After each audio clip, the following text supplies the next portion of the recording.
Hello, good morning. This is my 24th December's lecture, and today we shall discuss about the angle of repose, advantage and disadvantages of frictional force and methods to reduce friction. The first of all, we shall start the angle of repose.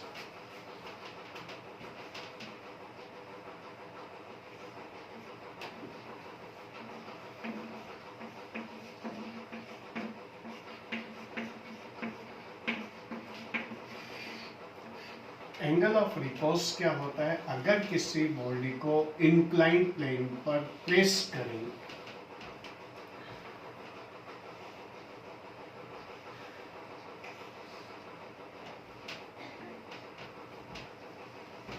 तो इसके अंदर हमारे पास क्या होगा? ये हमारे पास normal reaction होगी जो सरफेस के हमेशा परपेंडिकुलर होती है। ये हमारे पास वर्टिकली डाउनवर्ड डायरेक्शन के अंदर वेट mg होगा। अगर ये एंगल थीटा है तो ये एंगल भी क्या होगा? थीटा होगा।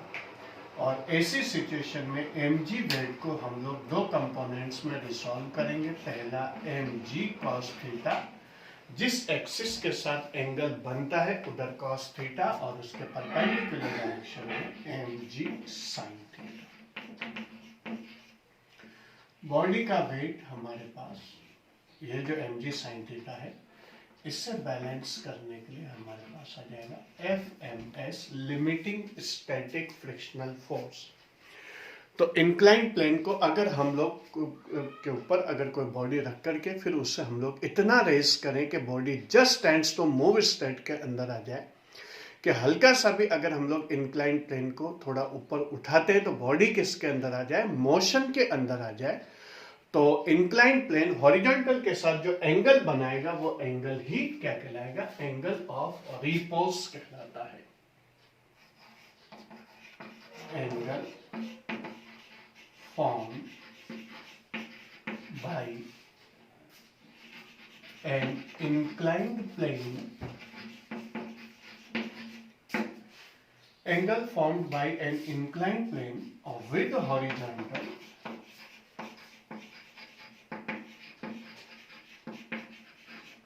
or surface in such a manner that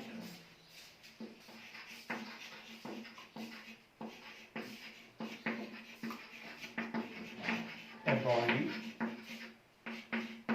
placed on it is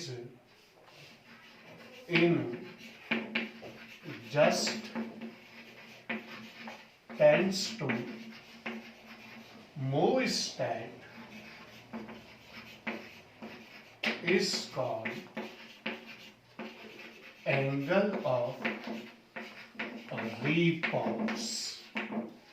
तो किसी भी इंक्लाइन प्लेन के ऊपर या किसी प्लेन के ऊपर हम लोग कोई बॉडी रख दे और फिर उसके बाद हम लोग उसे धीरे धीरे उठाते जाए, तो जिस पोजीशन के अंदर body just stands to move state के अंदर आ जाए, उसी पोजीशन के अंदर क्या होगा कि इंक्लाइन प्लेन जो सरफेस के साथ या हॉरिजॉन्टल के साथ जो एंगल बनाएगा, उस एंगल को हम लोग किस नाम से जानते हैं? एंगल ऑफ रिपोज के नाम से जानते हैं। ये हमने एक बॉडी इसके ऊपर प्लेस की है और ये इंक्लाइन प्लेन है। ये इस पोजीशन में है कि हल्का सा भी अगर हम लोग इस इंक्लाइन प्लेन को ऊपर की तरफ शिफ्ट करेंगे तो बॉडी किधर की तरफ आ जाएगी? नीचे की तरफ आ जाएगी। इस पोजीशन के अंदर इसके ऊपर क्या होगा? Weight mg vertically downward, normal reaction ऊपर, और उसके जस्ट नीचे की साइड पर हम लोगों के पास अगर ये एंगल थीटा होगा तो ये एंगल भी क्या होगा?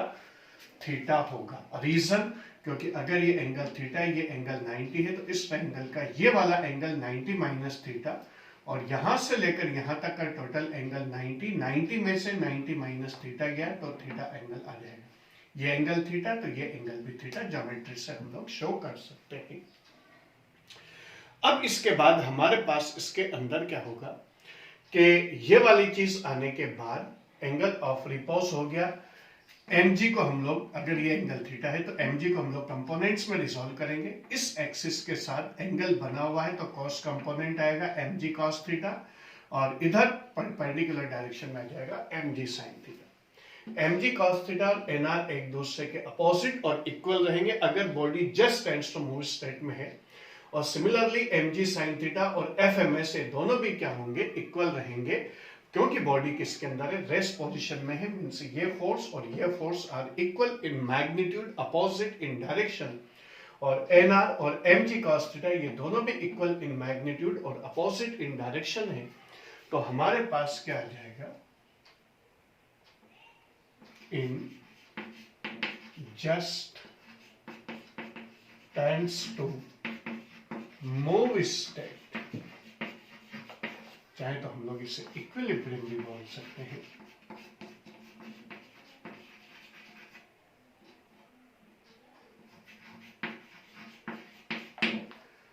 तो हमारे पास आ जाएगा FMS is equal to mg sin theta, और दूसरा आ जाएगा हमारे पास NR is equal to mg cos theta. This is equation first, this is equation second. Divide first by second.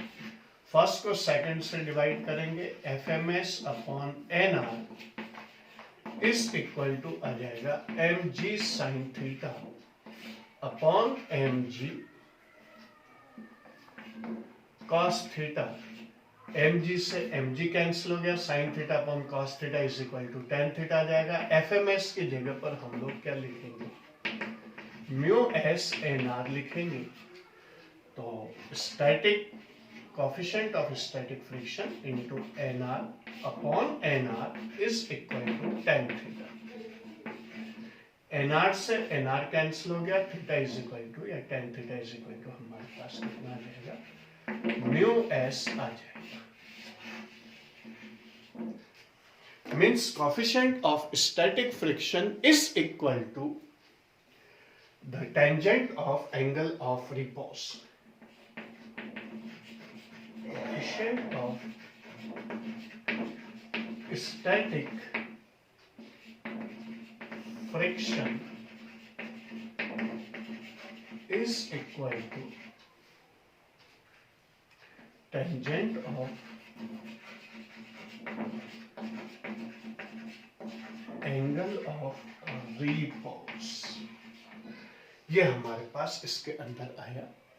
इससे पहले वाले डेरिवेशन में एंगल ऑफ फ्रिक्शन के अंदर हम लोगों ने लिखा था tan theta is equal to mu S, ये एंगल ऑफ रिपोज, और tan delta is equal to mu S, ये एंगल ऑफ फ्रिक्शन है। That means tan theta is equal to tan delta.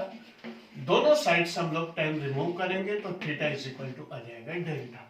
Means angle of repose is always equal to angle of friction. जब भी हमें इन दोनों को equal prove करना हो, हम लोग क्या करेंगे, दोनों डेरिवेशन साथ साथ करेंगे।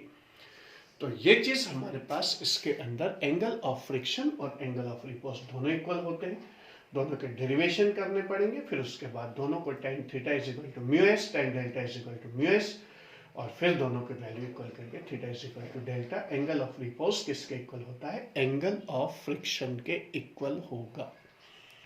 तो ये हमारे पास इसके अंदर एंगल ऑफ रिपोज आया। फ्यू सेकंड्स में आप लोगों को दे देता हूं, then after we shall move to next topic.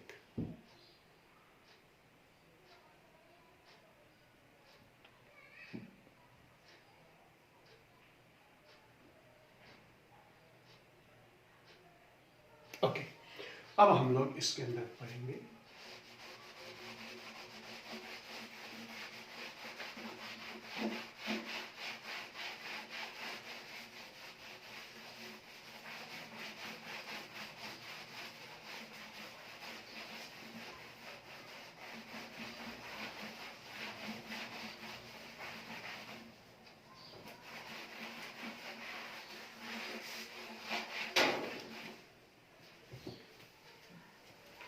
advantages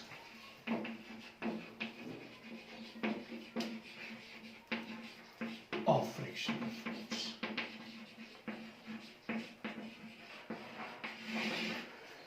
Advantages of frictional force or application of frictional force or uses of frictional force.